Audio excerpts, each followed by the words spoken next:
friends, what's up, ghouls and goblins? It is Mina and welcome to another video on this YouTube channel. Before this channel gets into too much of a flow, I really wanted to create a video and talk to you all about my spirit guides. I have been working with dragons as spirit guides since 2018 at this point. And it can be weird to say. It can be awkward in conversations.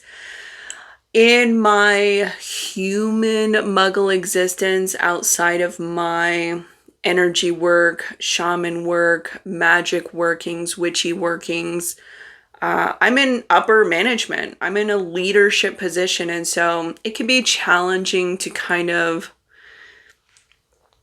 separate these different sides and, talk about these things in a very real and practical way. As a society at large, we as a collective have been terrified for things that we can't mentally grasp, that aren't in our tangible reality. And so, people in my ancestry, people in my soul lineage have been put to, for their beliefs and their practices, their ways. And I really don't care. And what I mean by that is I am not going to filter my truth, even though it may be perceived any which way. It may be perceived like, this person, dragons, okay. Whatever you want to say, whatever people want to say, it's fine. But I create content and I create these videos so that way those of you who are on a magical journey, are on a spiritual journey, are curious about the subtle realm and what is possible in our human existence while also delving into the realm of the unknown. You know that you're not alone. You know that you're not crazy. You know that other people are out there doing similar things. So let this be a guidepost for you in some of that aspect. Okay. So today I want to talk to you about how it came to be that I ended up with this dragon team. In my videos, you will see channeled messages from the Dragonia. My public magical name is Nemina Tropa Dragonia, and the Dragonia is my team of dragon guides and teachers that I work with, that I channel, and that help guide me along my journey. And so it was just a couple years ago when I moved back to the Midwest that I had altered my public magical name from Morningstar to Dragonia at that point. So in 2018, gosh, it actually started way before then. So back in 2007, I was living in Arizona and I had a few roommates, and this guy was really interested in me, and he always wore this dragon pendant, and he talked about it as though it were like a sensei to him, like a Merlin to him, a guiding light and force for him. And at that time, I hadn't quite, I have kind of played this dance with my own spiritual unfoldment and evolution, throughout my history. And so my path could have been a lot faster, but, I had kind of danced in the threshold of what I was ready for. And so at that time, I was just like, whatever, that's interesting and kind of weird, but you do you, bro. This guy and I were passionate for one night in 2007, and I got pregnant. So that is the father of my daughter. And it's really interesting because during my pregnancy, this guy and I, and like I said, he talked about this dragon pendant like Like it was a teacher to him, like it was a guide, and it was, you know, very precious and valuable. And honestly, it was just like a pewter whatever pendant that you could get at Spencer's or Hot Topic anytime. But he imbued it with essence, with meaning. And I remember this moment when I was pregnant and we were at like a McDonald's drive-thru and it broke. He didn't do anything for this pendant to break, you know, like there wasn't any kind of crazy activity that we were doing just in the drive-thru at McDonald's for this pendant to break, but it broke. And he was so shattered that it broke. He was so distraught. And, you know, looking back, it's like the importance that we put in things versus the meaning behind the things is sometimes silly, but understandable. I remember in that moment thinking, it's going to sound a little bit harsh. It was kind of like this essence of like, you have no meaning to me anymore at a soul level.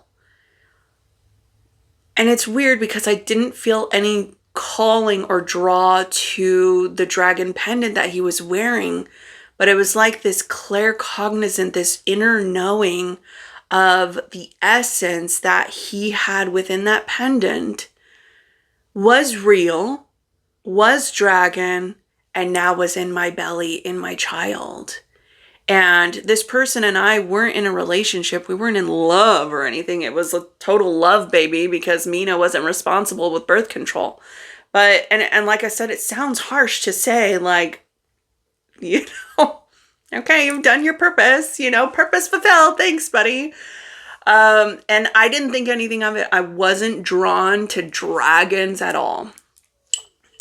But I just had that knowing, and then I let it go and moved on with my life, moved on with my day. And I did try to keep his involvement. I did try to keep the door open for him into my daughter's, you know, have access into my child's life, our child's life for years. And, you know, you can't force a horse to drink water.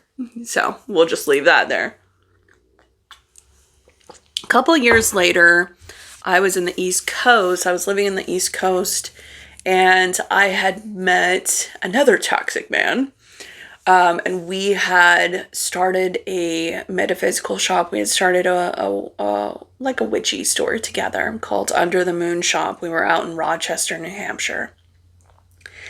We were living in not really like a duplex, but kind of like that vibe, like an older house. And through synchronicity, I ended up meeting a friend when I lived out there that was, she called herself psychic. She was very intuitive. I think she called herself something else. I want to say maybe clairvoyant, but I actually met her by happenstance, because I had called out of, you know, going to school one night, ended up going with my partner at the time and going to this biker bar, having some wings and beer. And she ended up sitting right next to me. We got to talking about herbalism and she became a really good friend of mine at that time. And there was one time through our friendship that as my daughter was a young girl, this friend of mine would say, she has dragons protecting her. Your child has dragons protecting her. And I was like, so weird, but interesting, you know, again, pretty resistant. But especially when you own a metaphysical shop, you're intentionally doing magical workings every single day. And so you become more in tune to the subtle realm around you. You become more in tune to the beings and energies that are in our space. Even though we can't see them with our human eyes, they're in the subtle realm. They're in other dimensions within our space that we have to use altered states of consciousness somewhat to be able to perceive. And there was this moment where I remember going to my daughter's room, and she used to be really, really afraid of the dark. And so she would keep the door cracked. And even now, as almost an adult, she has, she has different lights in her room that keep going, so that way she feels safe and comfortable, valid, right? And I remember walking up to the crevice in the opening of her door, and in my mind's eye, so not my human eyes, in my mind's eye, being overwhelmed with this dragon energy that was in her room. Massive dragon energy. This being that filled up her entire room and looked at me and said, I've got her. And I'm like, okay. Again, not in my human eyes, but in my mind's eye, I perceive this energy come at me. And so I'm like, wow, okay. That was probably in 2016 that happened. And again, me personally, not super obsessed with dragons. We would have people that would come into the shop and would seek out dragon items specifically. They'd be like, where are the dragon tarot decks? Where are the dragon oracle decks? Where are the dragon pendants? Altar cloths, all these things. And of course, here they are, happy to help, but it wasn't something that I was also obsessed with them. And I can't stress that enough. And I think that's, I don't know if it has any meaning, but it's just truth and part of this story. So in 2018, I had made my way to the Midwest. That relationship with my partner, and we had that shop together, that dissolved. Very toxic relationship, very unhealthy for my child.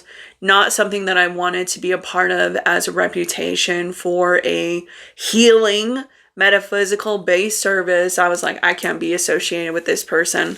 So I left everything behind. I left that shop behind. I left my community behind, and I moved back. And the house that I'm recording this video in right now, in the Midwest, in a small town in Iowa, I moved in with my parents.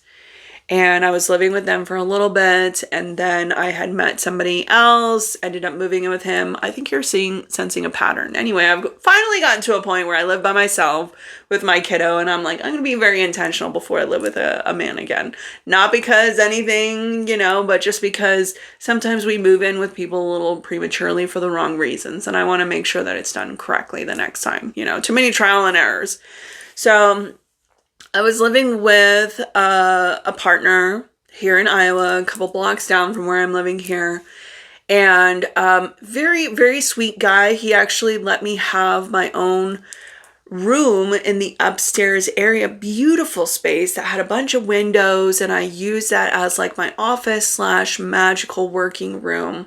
And so I was in there a lot, meditating and poring over my cards and my crystal balls, in divination space and all of that. And I just noticed that I started feeling the essence of dragons around me a lot. It started simple, but it grew and grew to the point where, again, very similar to what I was saying with my daughter's door, how I went to the crevice and I'm not seeing them with my human eyes, I'm seeing them with my mind's eye. Now, for me, clairvoyance, so seeing images in my mind's eye, is one of my strongest clairs to date. It's one of the easiest ones for me to access. And as I have gone on my magical and spiritual and healing and energy journey, I have learned to develop my intuitive third eye more and more over time. Something with the magical world is, there is no fast hacks in this space. If you want to be a powerful witch, pagan, Wiccan, magician, druid, whatever it is that you're working with, it requires devotion, dedication, and discipline in order to accomplish what you want to perceive if you don't naturally have certain gifts. I was born and lived in an environment where it wasn't like, oh yeah, that's possible. I was born and lived in an environment where the subtle realm was feared in some aspects, for example, like paranormal, ghosts, stuff like that, feared, right? Not curious, not not impossible, but potentially dangerous. So, I've had to work through some of those things to redefine what that looks like for my life. So, yeah, in 2018, there was just a lot of hints and signs that dragons were around in my magic space. And there can only be so many instances where you're in meditative space and you're sensing energies around you, not in a way that says you're in danger or this is a nefarious spirit, but in a way that says, hey, if you're open to it, we want to work with you. And so eventually I opened that door and I opened that line of communication with these beings. I will also say, side note to that, I took a lot of training on the East Coast while I was in New Hampshire, very close to Salem, Massachusetts. Took some training with the Cabot-Kent Hermetic Temple. Lori Cabot is the official witch of Salem, Massachusetts. And so I am part of, I would be considered a second degree priestess in that tradition. Did a lot of working and training in the Cabot-Kent Hermetic Temple. They follow a very Celtic-based pantheon lineage. And so, we work with Merlin energy. Merlin has dragons in his I want to say wake, in his keep. He's working with dragon energy. When we were on the East Coast, we also had some authors come by the shop and teach. We had Raven Grimassi come by while he was still amongst the living, rest in peace. Probably one of the worst guests we've had. That situation was awful, actually, but that's okay.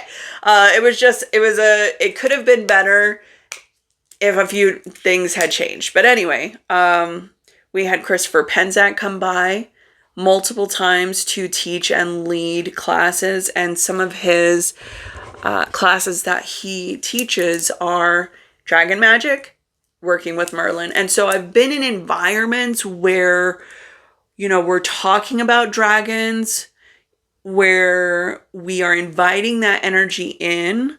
Even in I don't know if it was my first degree or I think it was my second degree class with Lori Cabot, we each had to cast a witch's circle. And as we called in the quarters, each element was protected by a dragon energy. So to the north, dragons of the north. To the east, dragons of the east. To the south, dragons of the south. And so this was just in the environment around me. And I'm not sure if working with dragons is just kind of like just something that witches do. I haven't heard of a lot of witches talking about that. But it could have just been this path that led me to where I ended up. So, open this space, open communication, and a little bit nervous about it. And then immediately, sometimes we make this mistakes of we got to turn to the books. Turn to the books. What do the books have to say? We're not trusting our intuition. We're not trusting the work that we're doing through direct connection, through altered states of consciousness, ASC, or meditative states, or any of those things. We're I need to see that somebody else has done this and that I'm not crazy. And so the first book that I had, and I don't think that I have it anymore because through tragedy, I've lost and had to rebuild so much of my life over and over. And so if you saw my bookshelves, you'd be like, that is not a witch's bookshelves. That is a baby witch's bookshelves. It's so little, but humbly, this is the life that we get to experience. So the first book that I had was a left-hand path book. I struggle with delving into some things that are a little too intense in the left-hand path. It's something that I have been curious about, but I was I don't know if this vibe is really right for me. And then I kept looking and ended up discovering DJ Conway. So, I now have all of DJ Conway's dragon books, and I have not reread all of these front to back. And I don't remember which book that I started with. It was probably this one, actually. Mystical Dragon Magic. DJ Conway once again, I want to say, once again passed away. How dare you, DJ Conway? But she has written a lot of really great books around working with different spirits and energies. That doesn't necessarily have like a certain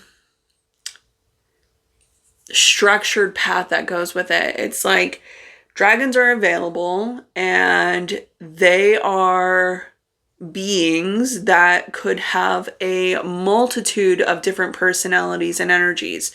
So they're not inherently good or bad, but they are full spectrum across the board according to your essence, your soul, and how you are attempting to connect. And so it wasn't until about 2020 that I was living in Omaha, Nebraska, and I started really dedicating myself to working with these beings. And it was really interesting, very humbling working with dragons. So through reading some of this work with DJ Conway, and I highly recommend these books as a great starting point. You know, she goes into a lot of the lore, the different types of dragons. There's a lot of guided meditations and different information like that. I struggle reading with guided meditations. It's almost like I need to bullet point what the pathway is, like where are we going on this journey, and then just do it self-guided or record myself. And then anyway, that part is always hard to transfer from book to practice, but very interesting thing happened. The first time that I sat down in meditative space with the intention of connecting with dragons, I was kicked out, actually. It was quite a humbling experience. So, you know, in the guided meditation, it was like, you know, you're going to the dragon dimension and you're connecting and you're finding yourself at like this tavern door, and it's wooden with designs, you know, picture like Lord of the Rings kind of vibe, Middle Earth vibe. And then you go in and you're to meet your dragon team, or you're to meet the community, whatever. I had approached walking through that threshold, and I would have to refer to my journal now because, you know, it's been 5 years. But I remember that I had approached it wearing my ego, wearing like, I belong here and I deserve this. And do you know who I am? You know, just like ego first, not humble, not a student, not here to learn. And so it was so interesting that it wasn't violent by any means. It wasn't, you know, scolding. I just found myself back in my body, very much awake and aware, just like slammed back into my body. And for those of you who are avid meditators, you'll understand kind of what I'm saying. Like you go into, you know, this liminal space. It's very kind of like fluid, and you know, it's very trance-like.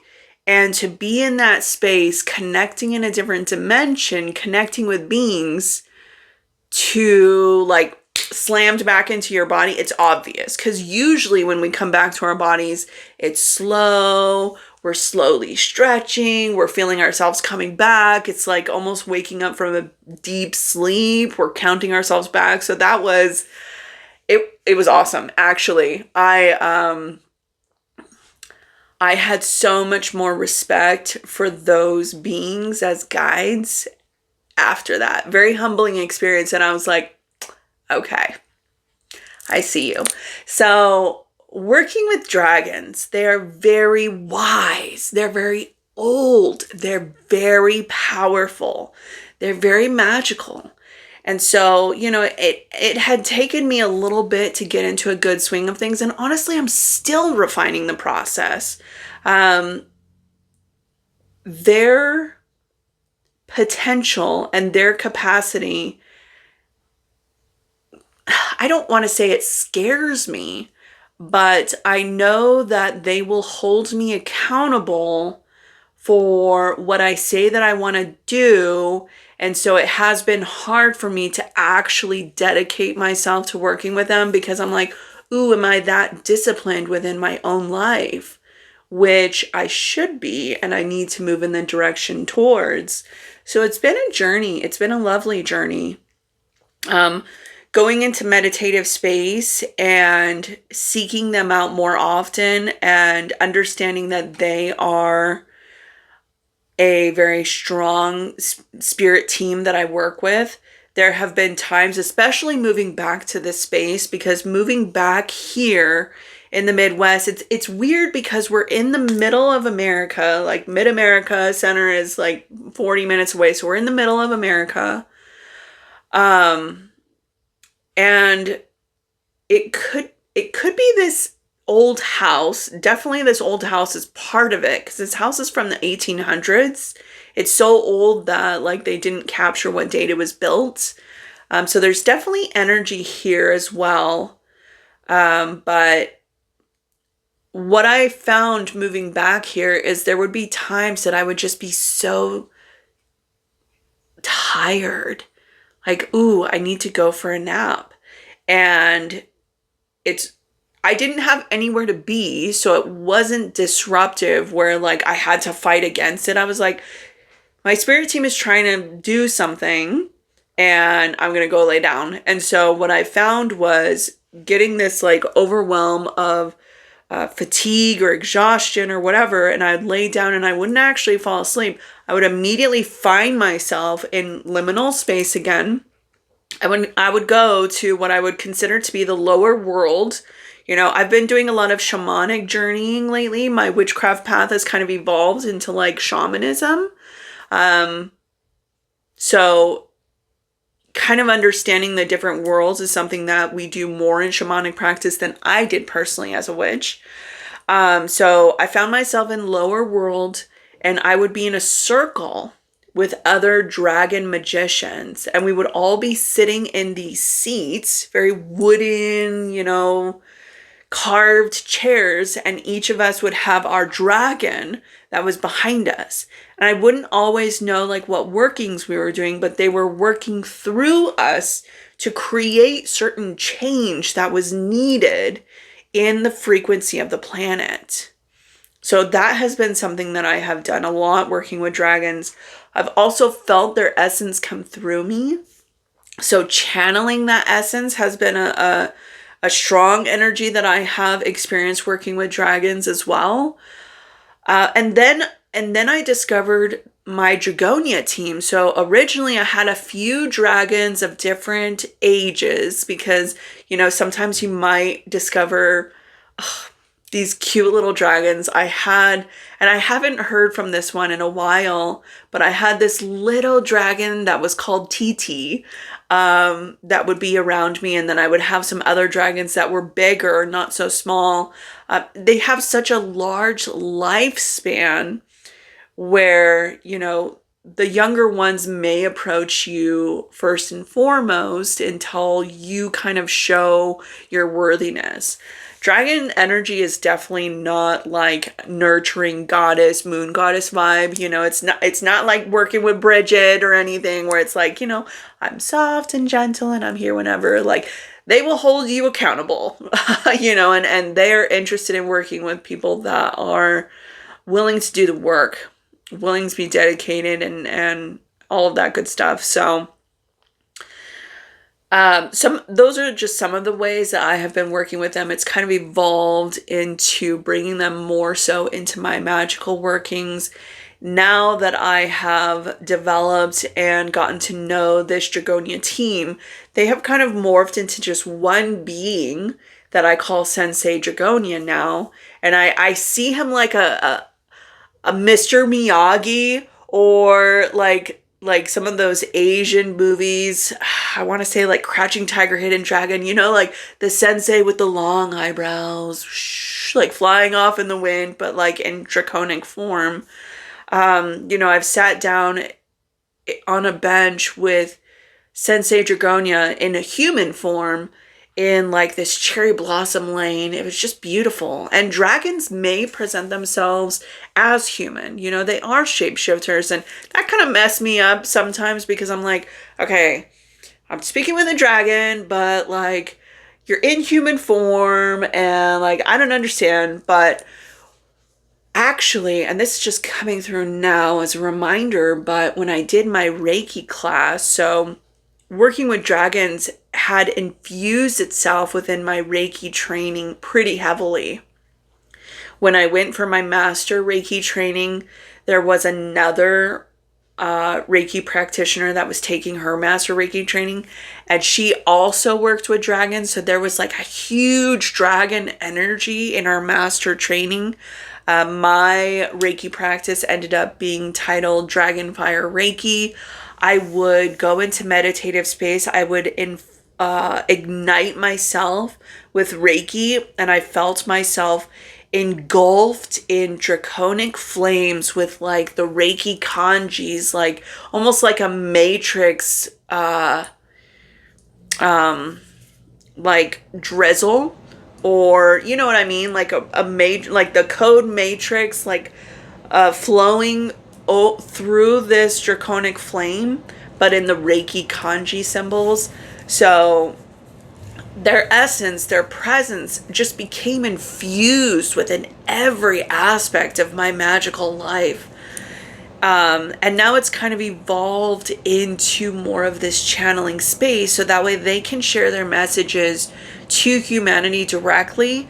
But because they're so wise and so powerful and magically minded, in the first channeling session that I posted on this video, and we'll see if it evolves over time, they had said to me right away, it was really interesting because channeling is something that I'm getting used to now, but as soon as you set the intention that you're going to do something and spirit knows like, okay, this person means business, the energy starts to come. Like as soon as I was like, okay, I'm going to sit down and channel today, they were ready. They were on me. They were within me. Like I felt kind of like almost like a full feeling and kind of a heaviness feeling, like you're on the verge of going into an altered state of consciousness just based on the intention.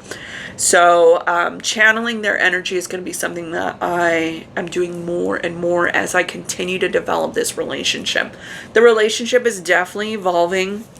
I don't know what their time looks like, if it does look like anything compared to ours, but I definitely could have been doing more with my dragon team up until this point. But I am a firm believer in no self-shaming, right?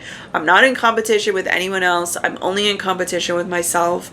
And so when I come back to center, when I come back to these things that sometimes I stray away from, being a single parent with one devious teenager, 5 cats, and a whole ass life to manage, you know, it's like, okay, let's come back to center. What are we focusing on? What is our guiding light, to use like the metaphor of like the hermit, right? So that's my story. That's how I started working with dragons. Oftentimes for my life, because I have been in the role of a spiritual teacher space, and I don't say that with ego, I say that with facts, you know, running a business and having my Reiki practice, and even now where I haven't been doing so much with my business because I'm just coming out of like a dark night of the soul, there are people that discover me anyway and are still like, hey, help me with this thing. When you have certain spiritual gifts, people will come across your threshold and they will find you because you are needed. So, you know, I'm blessed and grateful that some of these energies approach me before I'm necessarily doing the seeking them out. But dragons respond really well to devotion, discipline, and dedication. So if you're somebody that is really interested in working with dragons, I'd be curious to know why, right? Like, what is the reason? Are we wanting to work with them for the magical wisdom? They're great co-magicians. So working with them as a co and peer energy is where it's at. They're not energies that are going to be collared and chained. So I hope you don't approach that in that aspect. And they will drop you, if you are not humble. So just know some of those things going into it, but it's very easy to set an intention to go into meditative space. I would say practicing ASC, altered states of consciousness, is your step one to any spiritual being or spiritual, magical minded developmental skill that you want to have. You have to learn how to go into altered states of consciousness through meditation, channeling, trance, whatever that looks like, ritual space. Start by learning how to meditate. And you can just set the intention of connecting with your dragon team or connecting with a dragon. It may not work the first time, and that's where the devotion, discipline, and dedication comes in. If we do a meditation and it doesn't work once, we are in the life where everything is so quick and we're so distracted and so bored. We lose focus easy. And we give up easy. And so there's conversations where the bar is set so low, it's so easy to be bar raising in this time in our lives. And this is no exception, right? All you have to do is try again. Try again. Try again. Get some dragon things around your house. Read a book about it. But I definitely wouldn't say that this has to be first. Learn how to meditate. Learn how to carve space so that way you feel safe and supported. And then expand your awareness and be curious to see what's out there and what you can connect with to level up your magic, your transmutation, your alchemical, shape-shifting transmutation in this world, in this life, in this existence. Anything is possible. The sky's the limit. And all we have to do is knock on the door, move through the threshold, and start taking actions. But I want you to know, if you are somebody that is curious about working with dragons in a healing, magical, transmutative sort of way, you're not alone. They do exist. They have existed. They don't exist in our tangible reality anymore because they were exploited by man. But they're still available for us to become magicians, for those of us who are willing to do the work. So I know this was a little bit of a long video, but you can expect that on this channel for sure.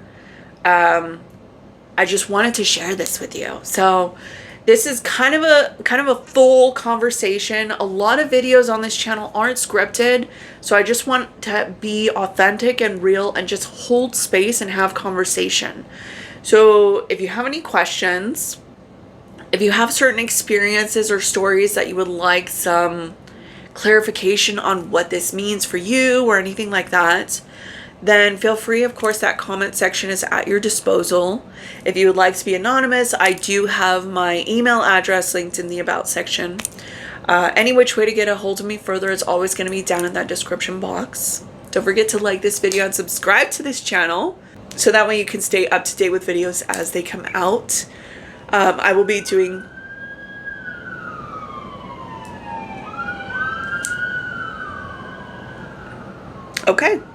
I will be doing channeled videos at least once a month. I know there are a lot of beautiful, beautiful channelers out there. I really enjoy watching channeled videos as well. But we have to remind ourselves that there are so many souls that resonate with different, we have like a resonance, and we're attracted to different people. And so since I've come out of my dark night of the soul, I'm once again dedicating myself to sharing of the messages that come through me. for those who come across my threshold and resonate with who I am as an individual. So really excited to share all those things with you. Okay, stay wild and spooky, but most of all, stay magical. I will see you next time. Until then, take care. Bye.